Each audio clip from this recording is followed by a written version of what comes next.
Further up the border in Del Rio is where we find our Yami Virgen. She has a look at the processing center in Val Verde County and criminal trespassing in the area.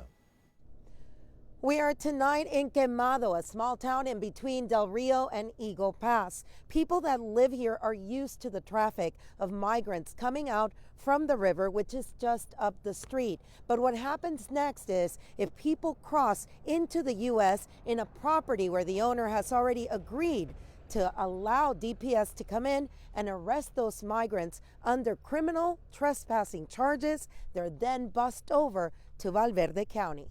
When migrants cross through private properties in Texas, some of the owners who have signed agreements have ensured that they will end up being charged with criminal trespass charges if picked up by the Texas Department of Public Safety.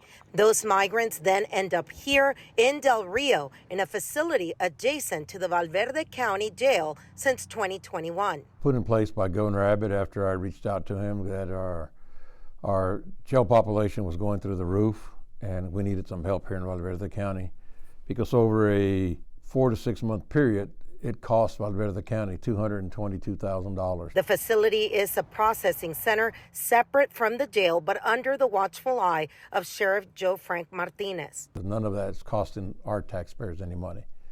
So the process is somebody gets arrested from either Val Verde County, of course, Kenny, Maverick, Zavala, Demet, Uvalde, Edwards, and Terrell County.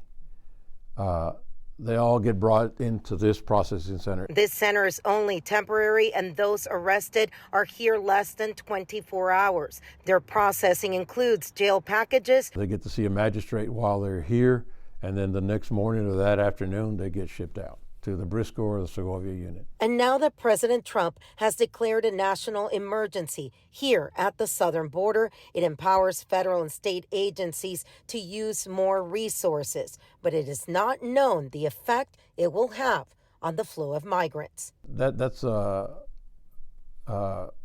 million-dollar question, I guess. What's going to take place and where are they going to come in? And it's hard to believe that on a cold night like this, anyone would cross the river. But earlier today, we saw smoke coming out from the woods just to cross, showing that there may be people waiting for nighttime to be able to cross. In Quemado, Yami Virgen, Fox SA. Thank you, Yami. Our teams will stay on the border this week, continuing to be our eyes and ears, tracking the potential impacts President Trump's immigration policies will have on the Texas border. Watch Fox SA on air and follow us online for the very latest.